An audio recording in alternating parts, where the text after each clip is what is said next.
Thank you very much. Yes, it's quite mind-blowing. And so with our minds now, we are going deep into the water. So this is going to be, I think, the biggest fishbowl we ever had. So it's going to be quite interesting how it's going to work also. So fishbowl, what does it mean? In terms of rule of the game, let's see if it's working, the slide. Yes, okay. In terms of rule of the game, the first setting that we are asking you to do is like switch your video off by the moment and then click on the gallery view. Plus, if you also want to have like a better experience, you can click here where you have like your function for the video, click on video setting and then checking on the hide non-video participants. Why this? Because in this way, we are going to have kind of 8 chairs where we will have most of the speakers sitting there. So we have to imagine that the cameras that are on are the chairs and the people with camera on are sitting on their chairs. So you can join the conversation by switching your camera on and yet raise your hand to ask for the flow once you are seated there. So if you want to add your contribution to the flow, to your notes or your thoughts, just raise your hand and then when is the time, unmute yourself. We are going to change the setting in order to enable you to unmute yourself by yourself. So remember always that you can leave the chair by switching off your camera, but remember especially that we are a lot of participants and maybe as we could see by the chat, most of us want to contribute to the conversation. So please be mindful about the time you are going to be there sitting, plus you're going to be there like speaking. And then the last one, don't leave the speakers alone in the circle. So if we all will have our camera off, we will be not able to see like the people that we will not make the people that are speaking will be not able to see other faces and they will feel a little bit alone. So I'm going to change the settings. So now you are able to unmute yourself. I'm asking you I'm asking the speaker again now to turn on the camera, your camera. If you guys feel like contributing to the conversation, that would be great. Exactly. So we are supposed to see mainly on the top the one that have the camera on. Okay, yeah, I can see quite interesting faces here around. Okay, Simone, do you want to launch a question or we just leave participants to start with that? Well, I would probably use this question that it could be, you know, where do we start? I think this is always a great question to get the conversation started when there is such a big, you know, when we foresee such a huge transformation. So where would you start? And again, please feed the conversation. So that's a request that I do to everybody. And possibly use your hand raising tool to ask for the flow. And if you're speaking and you see some hands up, just, you know, leave the flow to them. So where do we start?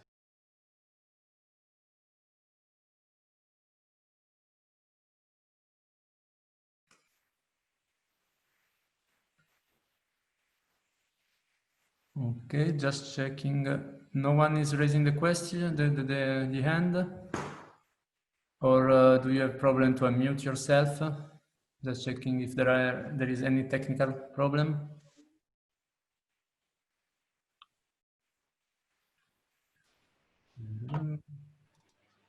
George.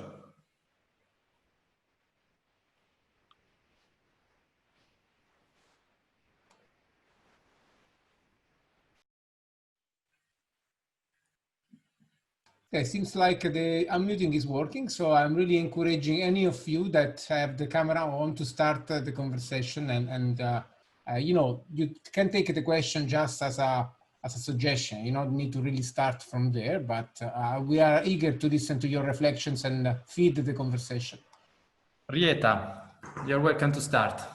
Hi, thank you. Really interesting discussions all. For me, where to start, for me personally, it always starts with myself. And I think I heard quite some comments around that, especially, yeah, that we have to really find our humanity and how, as humans, we are going to move forward in this new system. So maybe we can talk about, you know, that's the simplest thing you can do, right? Change your world, to change the world. So what are the thoughts on that? How can we? What is the first thing you might do if you want to really empower yourself? I also heard, you know, like to see yourself as a node and to really be more independent, yet dependent on the system and be part of a common. So I'm interested in that interaction between a more powerful self, but embedded within a community. Does that make sense? Is that a question? Can I come in on that just for fun, just to kick this off? Yeah, please. So one of the things I think is kind of interesting and challenging is that I think we are captured at a much more structural level. So I like John's thesis of kind of you know, open network decision making, but I think the system scale biases. So if you make everyone precarious, if you reduce, you know, if you make people indebted, if you give people fragility, if you make them vulnerable, you bias their decision-making architectures towards the organization, towards fear. So we have completely failed to understand system scale influences at societal cognitive decision-making capabilities. And we have seen systematically the destruction of that capability. So at the same time, we've got lots of what I would call individual human development people go around going, come on guys, you can do this. It's an emotional cultural challenge. I'll mentor you to the future. And it's bollocks. It's not possible when you have system scale fragilities. And so the idea that we're autonomous decision-making agents actually creates a fallacy.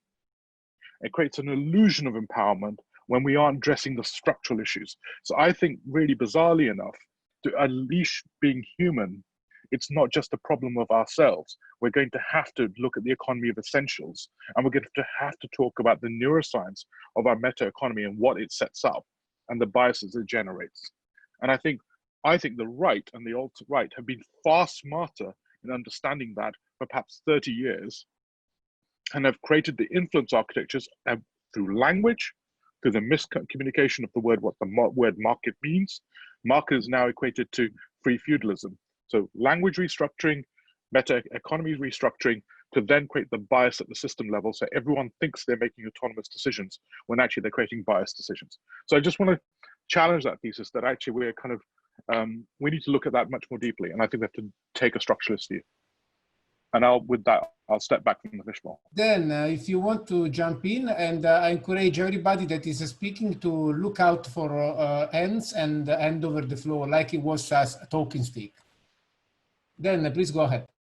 Yes, thank you. I just want to riff off what Indy just said. I completely agree with his perspective there.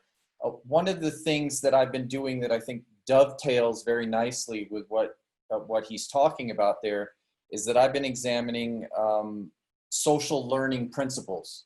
You know, the developing of this mimetic landscape that we're in, that I think that the right tends to do much better than the left. And you know, building memes, and from memes you start to build narratives, stories, and meta narratives, and these meta narratives then become our political economy, the social systems that we work in. And there are a lot of dynamics that I've been studying with this. So there are the principles, the cultural anthropological principles that come from the language. You know, Wittgenstein talked a lot about this sort of stuff. But then there's then there are things, the sociological ideas that have to do with herding and herd instincts. And so when we're seeing these, we tend to have this consensus, and I completely agree with Indy that the structures that are there, we have a fear-based economy. This whole strict father morality creates a fear-based economy, and that fear-based economy it's a vicious cycle that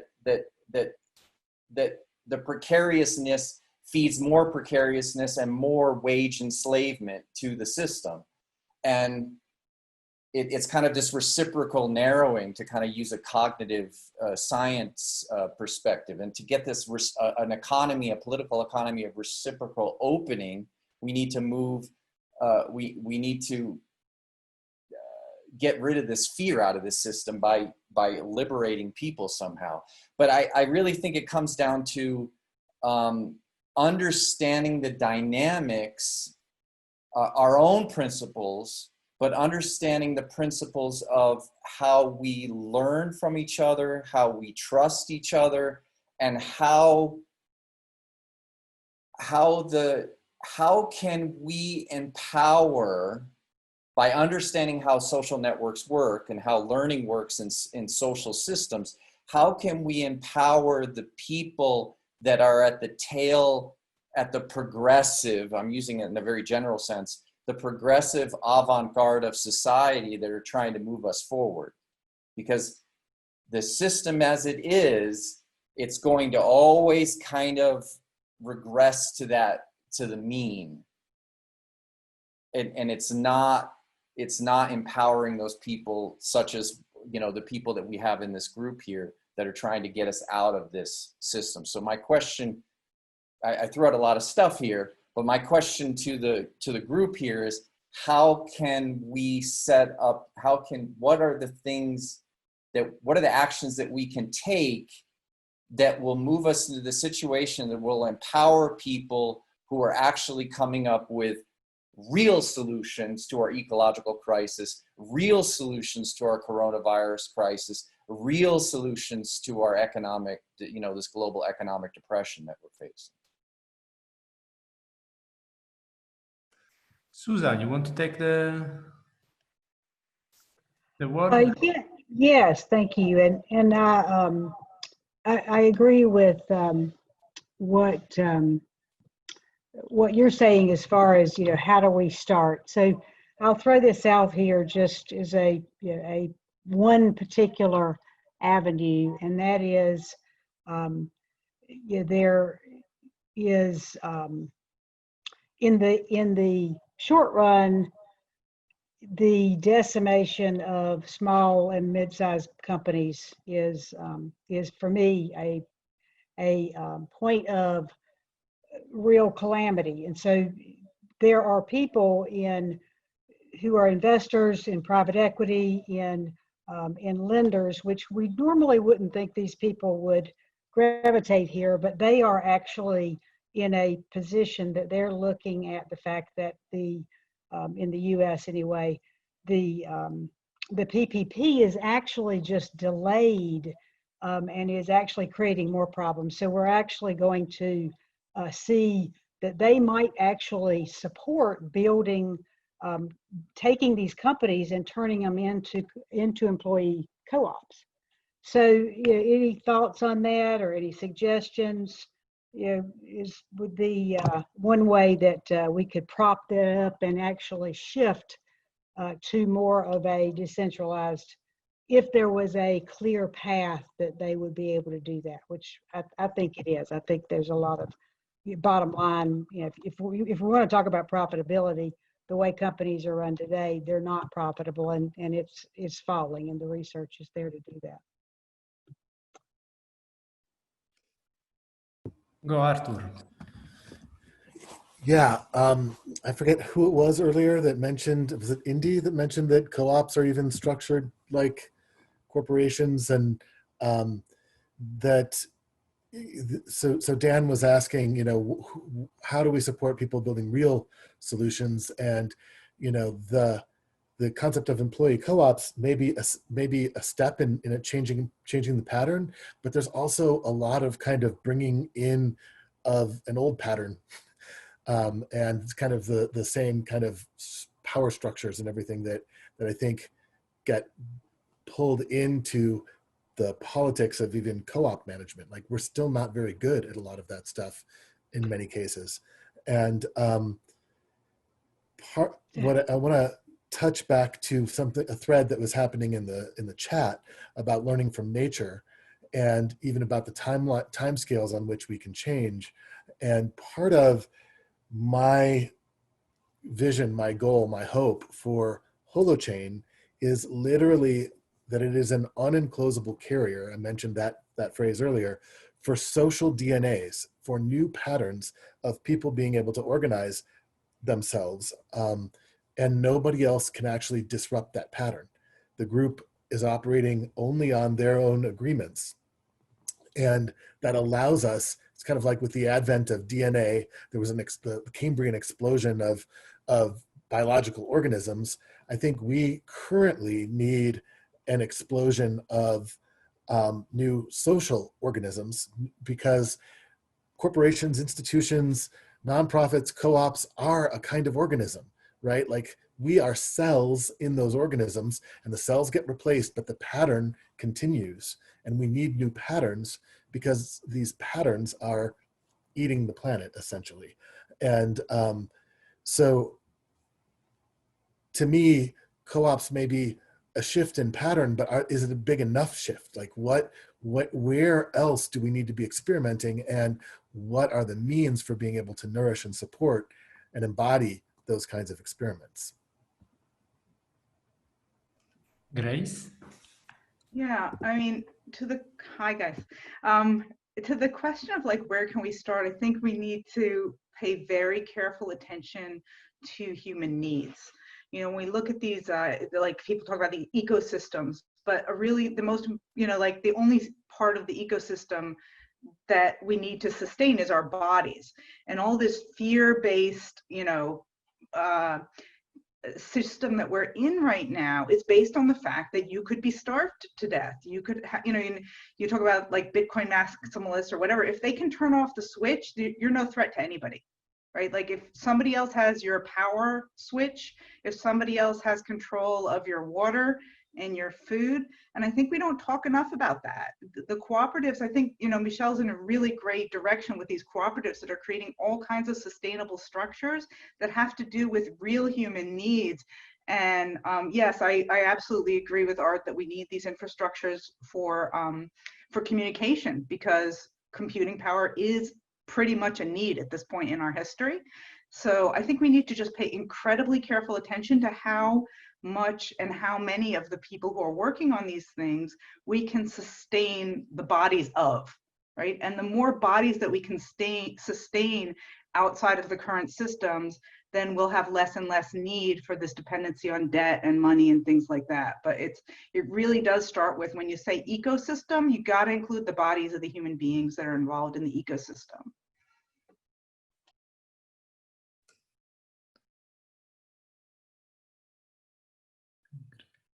Great. So someone want to jump in? There are no raise the hand. Rieta? Yeah, again about that, because I think I hear a lot about, okay, so we might not all have the freedom and the room to make decisions. That's very true.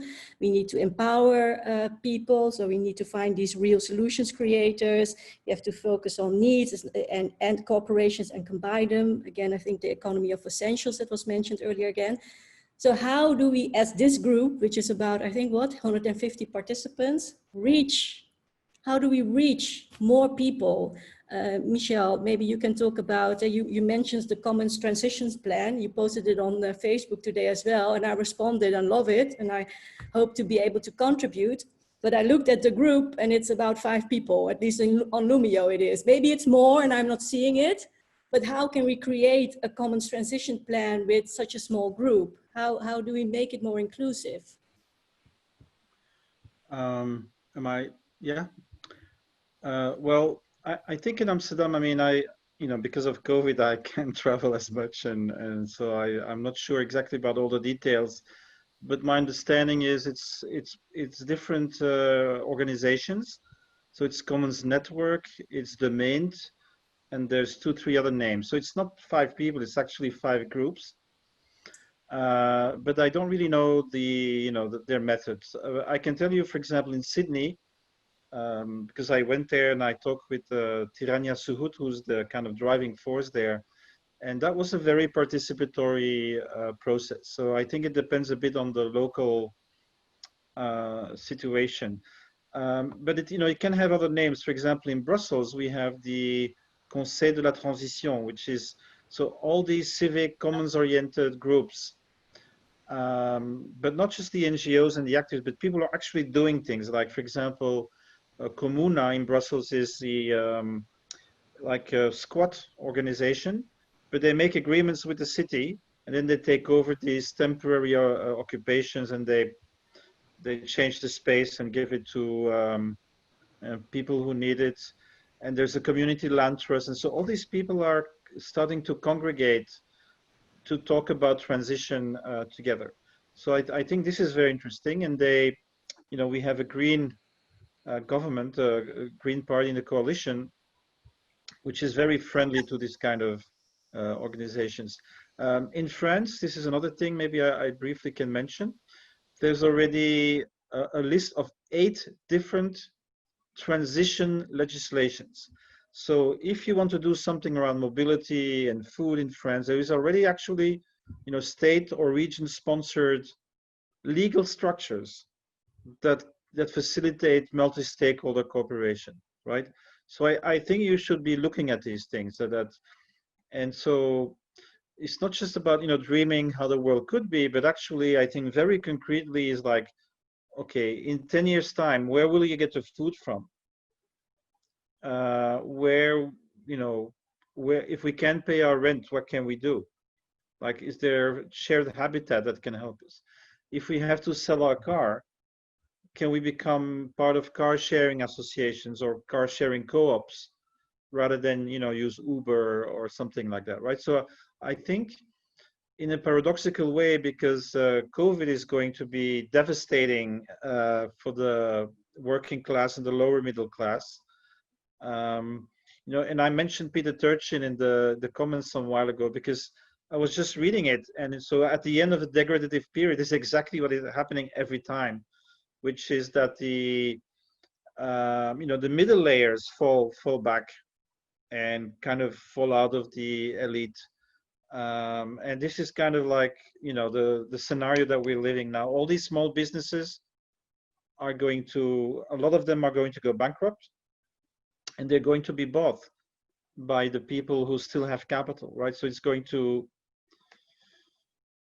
create even more inequality in the short term. But the good part is that this is what makes people react. This is what makes people, because they need to look differently at their daily life and how they can collaborate to survive and even thrive. So I think in that case, Arthur's holochain can be like the toolbox that we can use. But I think the most important thing is to start from, not a technology, but actually, okay, is there something that when we do it together, that we're better off than if we compete with each other? I think that's kind of key rule. Thanks, Michael. Josh, you raised your hand. If you want to turn on the video, I will turn off the video of Roberto, since I don't know if he's translating for... apparently a problem. Because it continues to hang. So can you hear me clearly? Josh, try. We can hear you somehow. Okay, wonderful. So my question is for Indy. Indy, your work is mainly focused on multidimensional radical design in the context of urban planning, which I think has failed us miserably almost around the world. In summary, what are the transferable takeaways for individuals and institutions? Okay, thank you a lot, Josh.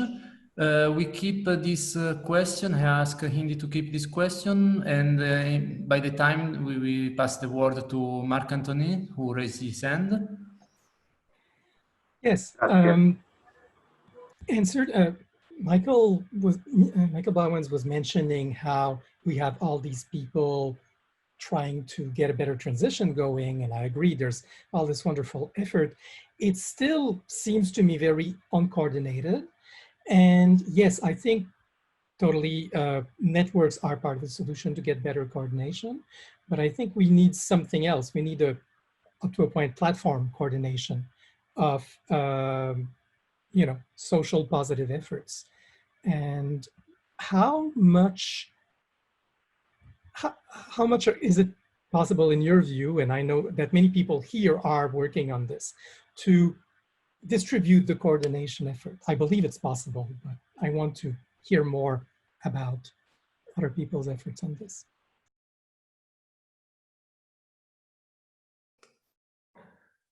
Thank you.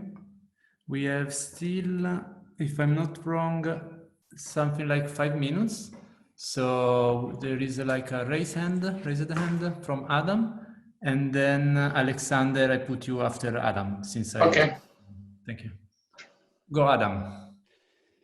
Yeah, regarding coherence and interoperability and effective collaboration, I don't see how, I mean, this event, this platform, and the groups that we're already wanting to seed from it are an example of what I'm talking about.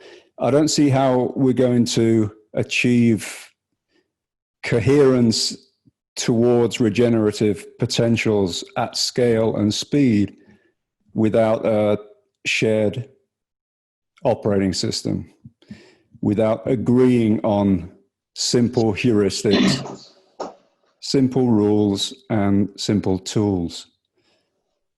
And I think we've got them, but we have this natural propensity to differentiate and or come together, and it's like we don't have a shared set of rules of the road for how we cooperate towards collaboration. And it's like we're all operating on slightly different voltages and favoriting our own particular voltage. It's like the narcissism of minor differences played out across the species. And so I advocate for a universal psychosocial operating system that we effectively agree is good enough for now, that we can work together with. That's my riff on coherence. Thank you, Adam. Alexander. Yes, before we can see, you know, this sort of comprehensive revolution of all these ecosystems, I think we can always focus on working in a community at the level of even smaller towns by, you know, building open source platforms which allow for, you know, to propose your products, your services on local market, digital market. And I think local currency can play a very important role in this sort of local circular economy. And we have seen, you know, local currencies taking off in many places, including UK or France, and obviously that support, you know, economical tissue.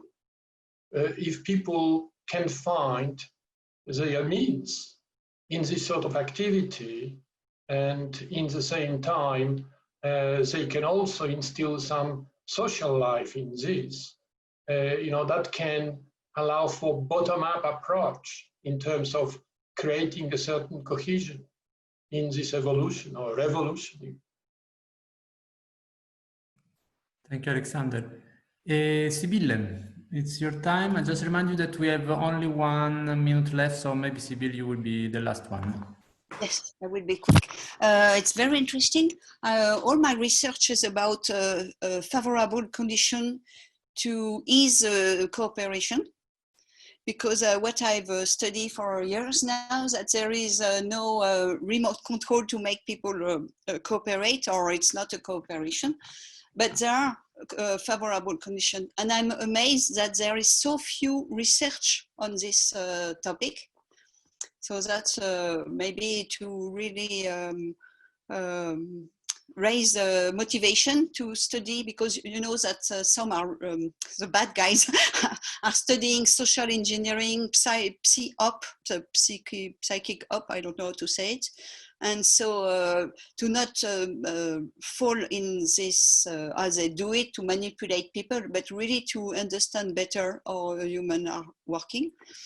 And about technical, I'm a bit surprised that we go in so much philosophical and societal conversation, because for me, we were already having understand that we should make some platform, but decentralized, and maybe talking more about protocol than having all the same tools.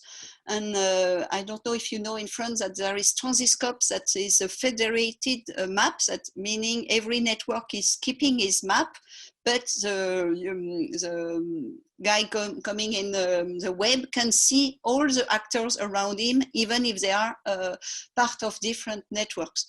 And we are now also doing the same thing to see project, actors, resource, needs. It's because I think one of the best, the worst, the thing we have, the problem, if we don't see each other.